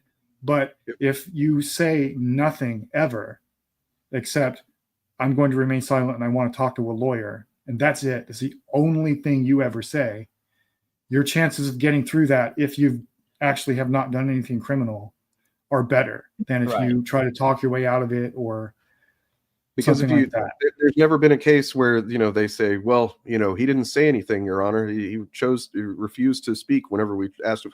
Oh, well, that means he's definitely guilty. That's not something that happens. What happens is you say something thinking that you're going to talk your way out of it, or that you're giving information that, even if it is true, and you feel like this just should clear things up if I just explain this, you never know how that shit can be used against you, and they will definitely find a way to do it. Another thing, if they come to your residence or your vehicle, you can ask for a warrant. Yeah. True. And one of the for other your house, documents you should ask for a warrant. Yeah, the documents I have open there, the one that is English only, know your rights. It's like a PowerPoint presentation or a slideshow. One of the slides there, it's slide number 8. If you can open that document. If not, I'll share it. But it gives you a visual example of what an ICE warrant looks like versus what a judicial warrant looks like. If you receive a judicial warrant, then you have to let them in. Right. If it's an ICE warrant, you do not have to let them in. That's it right there. Right? So the picture on the left is a judicial warrant. And note that it is signed by a judge at the bottom. Yep. The one on the right is an ICE administrative warrant. Note that it is signed by an ICE agent. So when you ask them for a warrant, what? Who is not a judge. No, right. Turns out, not a judge. They don't, just because they've signed the bottom of the paper doesn't mean they have the same power as the judge who has signed the bottom of the paper. So save this picture, screenshot this, and if you ever are in a situation where ICE presents you with a warrant and it looks like the one on the right, you do not have to let them in. Now, they might break in anyway. They might. And they might leave and come back and get a real warrant. Sure. Yes, they might do that as well. But a lot can happen in that in between time as well, as far as like what you're able to do to protect yourself or someone else who maybe needs to be somewhere else. Yeah. And you can go to the websites of some of these groups. I think this one, the one we're looking at now, is from the Committee for, what do they call themselves? Oh, the Coalition for Humane Immigration Rights. Okay. That has the rapid response tip sheet for raids. If you go to their website, you will find a card that you can print out in both Spanish and English that has like a little script you can follow when you're talking to ICE agents, or you can just hand it to them and keep your mouth shut. And I'm currently going to put these links in the description of this stream on my channel. And then I think Bob can also do that on his. Yeah. So, but yeah. I would say the takeaway here, and this applies to all forms of activism, if you have to deal with the police, do not talk. The only thing you are required to give them if they detain you is your name, your address, and some way to contact you. And that is for like future legal purposes, like if you need to be bailed out or for record keeping and stuff. So you can, you have to show, if they ask for your ID, you have to show them your ID. And if you are detained or arrested, you have to give them your name, your address, and some contact info. And after that, you shut the fuck up and don't say a word. I'm sure that this is in one of these or some of these documents, but you should, if you have access to an attorney that you keep on hand for activism, or just somebody that you might need to bail you out, bond you out, whatever. Because who fucking remembers phone numbers anymore? You should memorize that phone number, or I don't know, find put it on a piece of paper, stick it in your sock, something like that, because you won't have your cell phone. Especially if you're going to any protest event. If you're going to any protest, any marches, don't bring your phone. Yeah, and they're not gonna help you with like looking up numbers and shit. No, they're not. They don't give a fuck. So there are ways you could bring your devices. Yeah. But it's best not to. Right. Yeah. If you can all avoid it. And also, if you go to protests, do not wear distinctive clothing like mine. Don't have the flying saucer. Right. Wear a monochromatic clothes. Cover your face with a mask of some kind. Yep. Essentially black bloc, what you want to do. Yeah. But I mean, I've heard of people having, burner cell phones essentially that they use for video, as well as having just a few pieces of information that they might need, but like not their main cell phone, not their main device. No, not at all. Get a burner phone and use the Signal app. I think is the encrypted one. Is the encrypted one. Yep. Yeah, so you can do all your texting and stuff and it's all encrypted. But do not, if you can avoid it at all, do not take your own devices with you. No. Because they can track you with those. That the reason why is they can prove you were at a place at a particular time. Yeah. So we're gonna be collecting these resources and have them in a single document that I will I'll be handing that out next stream. I'll start to have more of this stuff collected into one location for everybody. Cool. So, and if you are someone who wants to get involved in this kind of work and you don't know how to find these places in your area, look for the nearest Episcopal church in your area, and someone there will probably be able to direct you to who the contact person is for the local relevant immigrant rights place. It's usually hard to find by looking it up. Yeah. By Googling it, because I had never heard of the Coalition for Humane Immigration Rights before, ever. I had never heard of that group, and I would have never known to look for them. But the event I went to, the training event, was held in the basement of a local Episcopal church. And there were multiple human rights groups there, both secular and religious, all doing, creating a mutual aid network in the room. That's awesome. So it looks like the Episcopal Church is, at least in the early stages, going to be at the forefront of this. So if you have nowhere else to turn, look for them and they can point you in the right direction. You don't have to join their church or give them your contact info or go to their services or do prayers or anything like that. They're just using their space to host meetings for other people.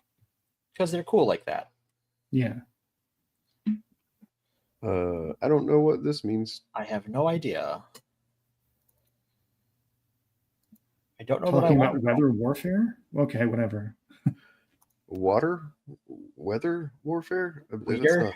That's not Water warfare? It's either the misspelled weather. The word is either weather misspelled or water misspelled. I don't know which. Yeah, I have no idea. I'm going to need some context on all of that to have any idea what you're talking about. Anyway. All right. Cool. I think that is... I've got to get some stuff together to get Patreon ready to have folks for the next thing. Yes, for the fun segment. In the meantime, I'm going to show this video, which is an alarming video, but there's some alarming things going on. Once again, going back to the beginning of the thing, we're not saying you should panic. You should not panic. It doesn't help anything. But here's a pretty good summary of where we're at right now. We are only 10 days into the Trump administration, and we've already had the first fatal commercial plane crash in over 16 years with no survivors. While emergency crews are still pulling at least 65 innocent American bodies out of the Potomac River, our president is on TV blaming this deadly crash on minorities and women. So let's not mince words. The president's press conference was despicable, and everything he said was to avoid his own personal responsibility for this tragedy. And make no mistake, Donald Trump is personally responsible for this tragedy. One of the first things he did as president was to fire the head of the TSA. Fire the entire Aviation Security Advisory Committee, who are the people responsible for examining safety issues at airlines and airports. To freeze the hiring of air traffic controllers, a group of essential workers already stretched to their limits, and to fire nearly 100 top FAA security officers. The head of the Federal Aviation Administration himself, a man who was unanimously confirmed by the Senate in 2023 for his skill and competence, was forced to retire 1 year into his 5-year term after facing relentless criticism from Elon Musk because he dared to fine SpaceX for failing to follow safety requirements. And Donald Trump took all of these steps to make us less safe while simultaneously hiring a completely inappropriate and unqualified Fox News host to lead the military and an MTV star to be Secretary of Transportation. And now we have had an unnecessary, tragic mid-air collision that includes the aviation industry and the military. So those deaths are on their hands. We should be having a thorough and transparent investigation on what happened and what went wrong, but we are never going to get that from this administration. What we are getting is press conferences blaming DEI. So let's be clear. From the moment Trump was sworn in, he has done nothing but demonize and undermine federal workers. These humble heroes who go to work every day and keep us safe. The dedicated experts who are trained to help Americans prevent and mitigate and respond to emergencies and tragedies. Lest we forget, Donald Trump deregulated the air safety industry during his last administration, putting oversight into the hands of the airlines so they could make more profit. Since then, doors have flown off, wheels have fallen off, engines have caught fire, and there have been mid-air near misses across the station, which is why for 4 years, Secretary Buttigieg fought to hire more air traffic controllers and improve working conditions. But under the Trump administration, all of that work is in hard reverse. There is a value to competent federal agencies and workers. They keep us safe and they keep us healthy. The Trump administration has already told our health and food agencies to stop communicating with the public about airborne illnesses, about disease risks, about food and drug recalls. Hundreds of thousands of people are going to die because of this as well. But the administration's complete lack of interest in our lives is so clearly represented by this horrible airline tragedy. This is what happens when you put incompetent people in charge of huge government organizations or mass fire experts who dare to challenge you. People die, and not just people you don't like, you. Do you feel safe getting on a plane right now? Now that you know that Trump has gutted aviation safety, that there is no head of the TSA or the FAA, and air traffic controllers are overworked and understaffed, and we no longer have an aviation safety committee? And even if and when they rehire those people, their first job requirement will not be competence. It will be loyalty. And how does that help you? Are you willing to bet your life on someone who successfully made Donald Trump or Elon Musk feel special enough? Are you willing to bet your family's life? Because this administration is now putting our lives at risk every single day. Now, no life is worth more than another, but that Army helicopter collided with a plane filled with elite young figure skaters, their parents, and their coaches. People who devoted their life to excellence. Children whose biggest dream was probably to represent their country, and their country failed them. Competence is not woke. Logic is not woke. Safety is not woke. Those are essential, apolitical, necessary qualifications for these jobs.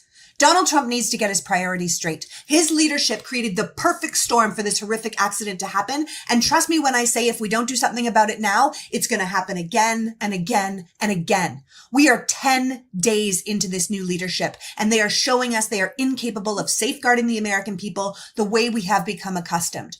Holding them accountable is mandatory to preserving our safety. Fuck yeah. Damn. I am going to have to watch more politics, girl. I guess so. She's not wrong. All right. Look, Yeah. if an angry white woman can't get something done, then I don't think we're lost. Right. Yeah. The whole aviation thing is going to, I think that's a perfect illustration of all of the invisible ways that the government actually makes our lives better that we never know about. And now that Trump is taking all of them away, Gonna find out pretty quickly. We're going to find out pretty fast in multiple ways. We're at a point where, like, hopefully, and this is fucked up, but I mean, this is the direction it's going. Hopefully enough innocent, unnecessary deaths will be enough to make something different down the line. Yeah. That's really almost the best we can hope for in this way, right? Because and I can't imagine that this is what MAGA wanted. I mean, I didn't vote for Trump, and I know neither of you did either, but a lot of other people did. It was fucking weird, but yeah, no. A lot of other people voted for Trump, and I cannot imagine that what they hoped to get out of it was this cavalcade of billionaires, right, and an unelected aspiring god emperor of Mars being the guy who decides whether they get their tax return or not. Yeah. Right? Right. Well, they as far as they said, they voted again. They voted for Trump because they were against the elites, and who's more elite than the richest man on the planet? Yeah.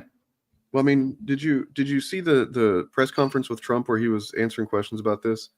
Yes. I don't know if it was a press conference. He was sitting at his desk, and they asked him, are you going to go visit the site? And he goes, "What, you mean like in the water? You want to swim?" Yes. That's the way he answered a question about, like, I don't know if he was just being a dick or he thought it was a funny joke or something, but like, nonetheless, it wasn't appropriate fucking in any way to respond that way. It just, the callousness, I don't know. It has to, at some point it is going to bleed over into people that voted for him. I don't know how many of them are gonna, how long it'll take for them to stop making excuses, but some of them will eventually go, wait a second, this is not what I was thinking. If any conservative ends up watching this segment at some point, please remember this. The people in the Treasury Department and the Office of Personnel Management are Musk's people, not Trump's. Musk is the one who is consolidating power there, not Trump. And they will inevitably turn on each other. And when they turn on each other, if the person controlling all of the money is not an elected representative, did you vote for that? Just ask yourself that. There's definitely conservatives watching right now because I know that they do. There's people that watch BTM reviews that come over and watch us and stuff like that, and they I mean, based on time I spent over there in their chat and on their stream, I definitely know that there's some whacked out weirdos who think that anybody that's not MAGA is a commie. But because they don't understand, there's a whole broad range in between there of like people who just understand the vital functions of government. The ones like you were just talking about, like she was talking about, that we don't even think about. We don't even realize they're there, but they are absolutely vital, and they do have an effect on a lot of stuff. So hopefully reason can penetrate those people just a little bit. And hopefully if you're watching for hate purposes, we're watching just to find a clip to make fun of or send to EVS so he can make fun of it or whatever the fuck, even Ethan Van Sciver's come around a little bit on being reasonable to certain things. So maybe you could follow your leader. Yeah. I mean, even if everything MAGA believes is true, they didn't vote for Elon Musk. You voted for Donald Trump. Right. And I find it hard to believe that this is what any of you expected. If you voted for Trump, you almost certainly were somebody who's like the elites are in power, and the elites, the unelected, elites who blah blah blah blah. Well, guess what is happening right now, man? Like even if it was true, which I don't know that it was to the degree that you probably believed it was previously, but yeah, there's definitely unelected figures that have no interest in doing what's best for the American people. They were had their hands on certain levers during the Biden administration and during every administration for the past 50 years or so. Forever. Yeah, but this is a next level thing. This is like brazenly that like they don't even respect you enough to hide it from you. They're just doing it like right in the fucking open. They're like, I don't even fucking care that this will upset you. I'm just doing it. Right. And that should piss you off, maybe more than you would have been before. Elon Musk is taking over the deep state. He's not getting rid of it. No, it's the shallow state now. He's literally Elon Musk is the shallow state. That's what's happening. He wants his own nation, and he bought it. Yep. Now, if you voted for the guy he bought it from, do with that information what you will. I wanted to just briefly touch on something before, just because I was listening to a QAA podcast prior to our stream. They were talking about the meme coin market. Where there's Trump has a meme coin, Melania has a meme coin. Doge was a meme coin. These are essentially valueless, tokens of nothing that only some like one person at the very top of the thing makes any money off of, while everybody else loses out. And it seems like a pump and dump scheme pretty much in every context. For instance, like the Hawk Tua girl just recently did a pump and dump on her meme coin. And now she's going straight to jail. Yeah. I haven't followed up on that, but yeah.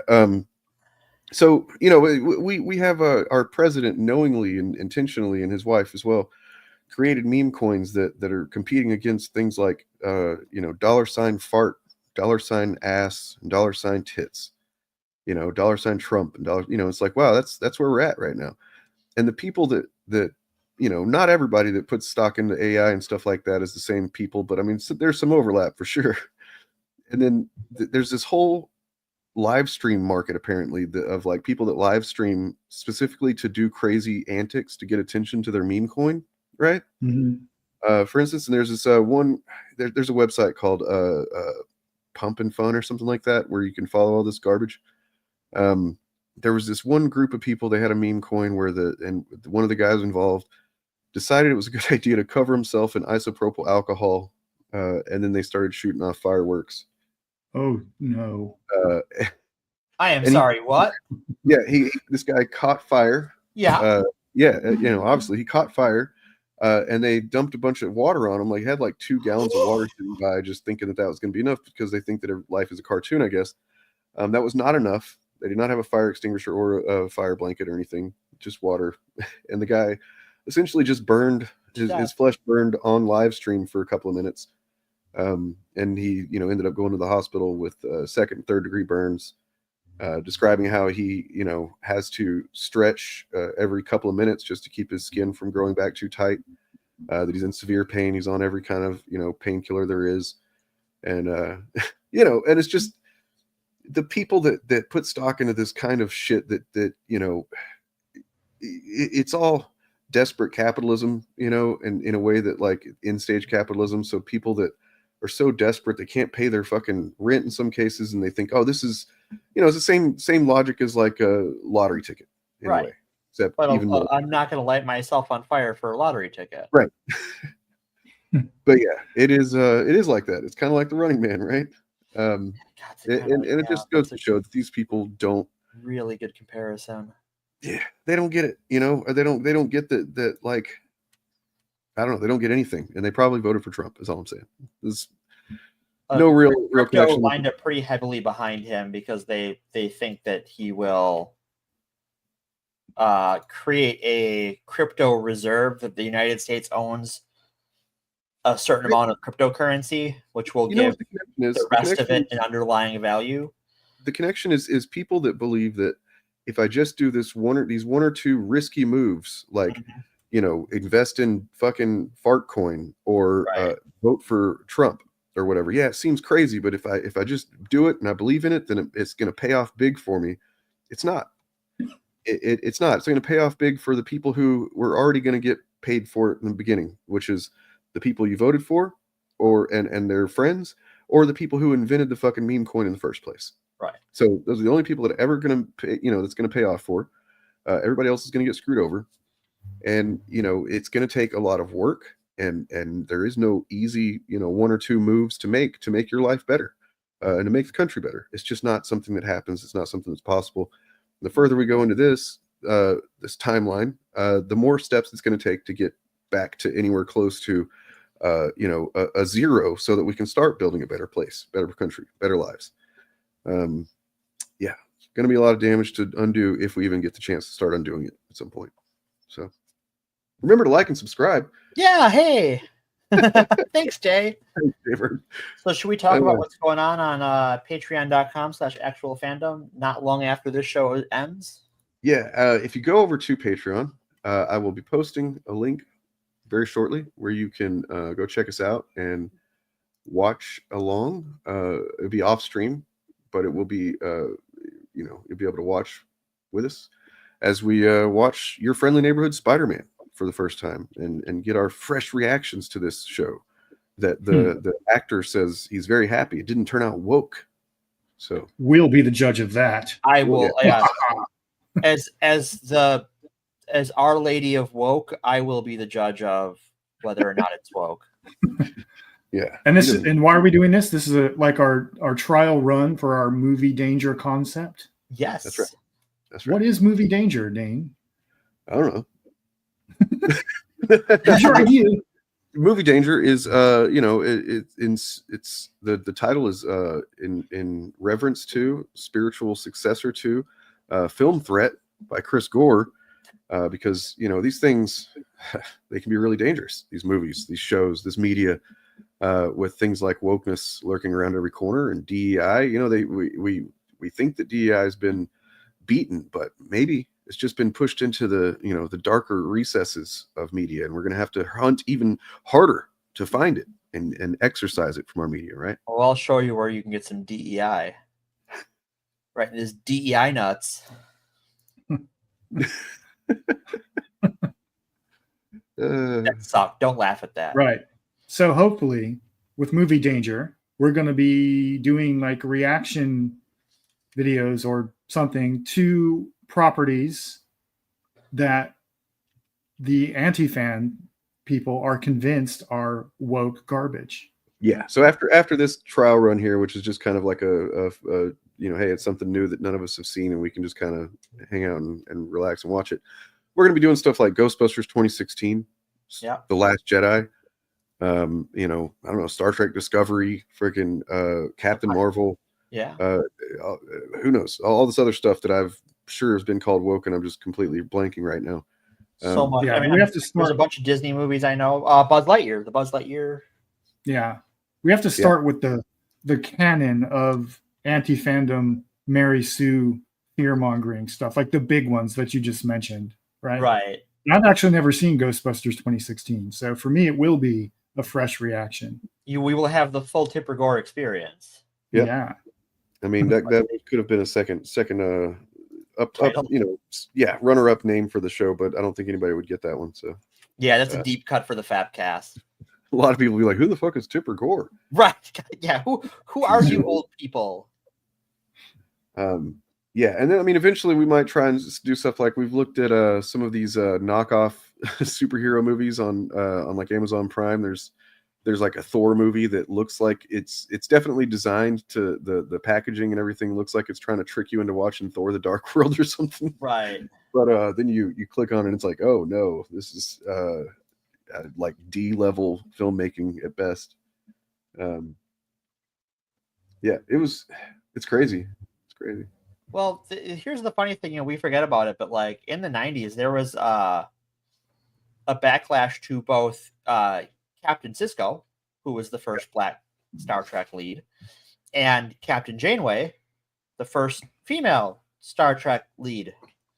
Oh, I thought it was because she was the first coffee addict Star Trek lead. Yeah, it's Big T was upset.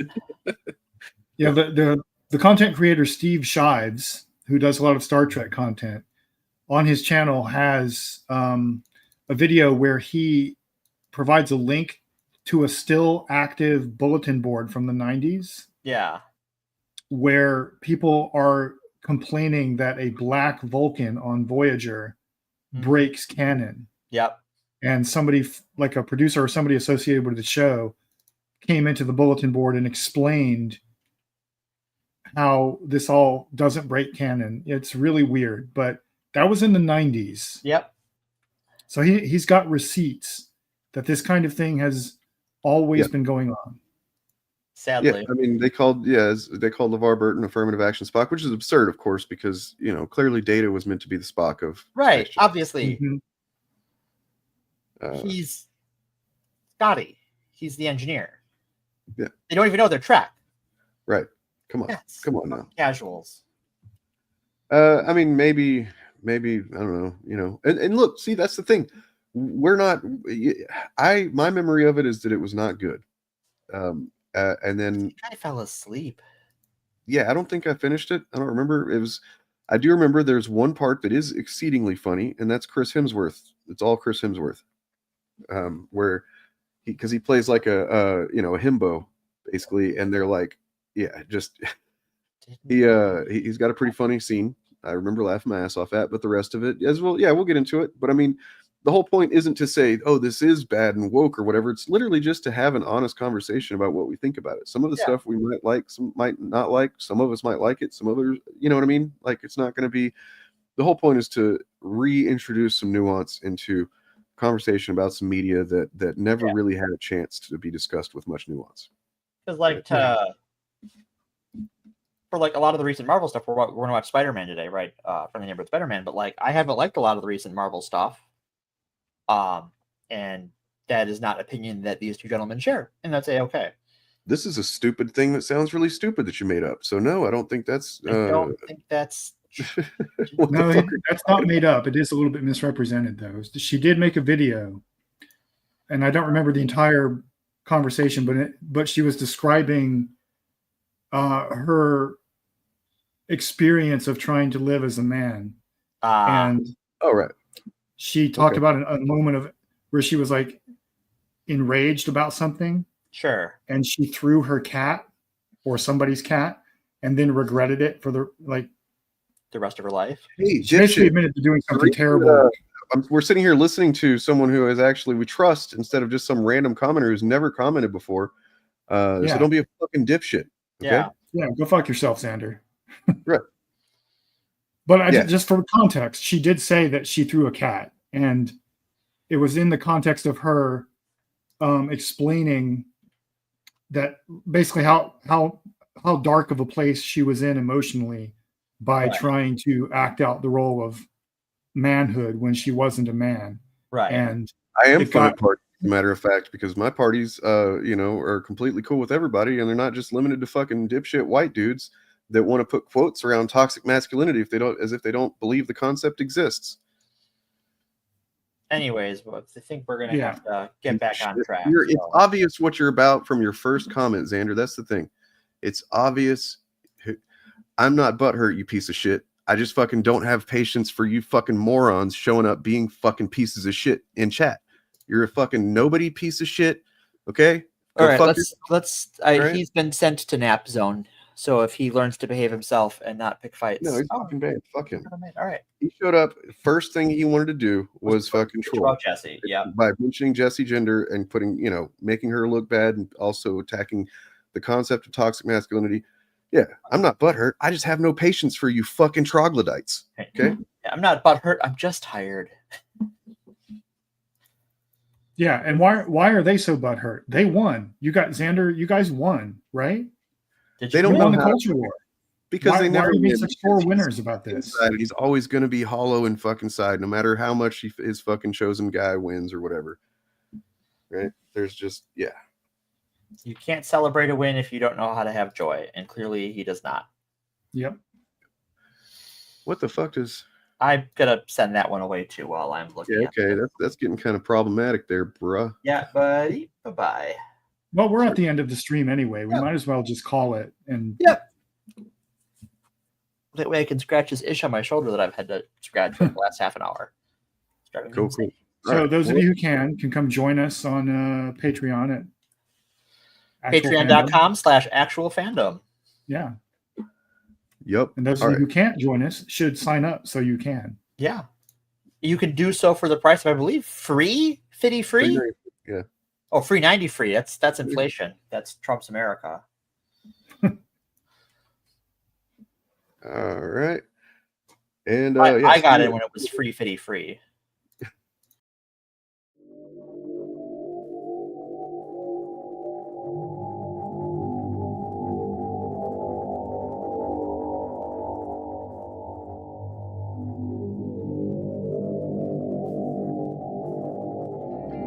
May Bill Gaines shine his heavenly light upon you and impregnate you with many happy days and joy fetuses. May your anuses be cleansed by the purifying light that exudes from Bill Gaines' eternal dragon phallus. Should you meet your mortal demise this day, go with comfort that you have satisfied the commands of the one true Bill, those being this: read comic books. Fuck the dumb shit. Be yourself. Love each other. Also, read more comics and grow your hair out all goddamn while. Amen.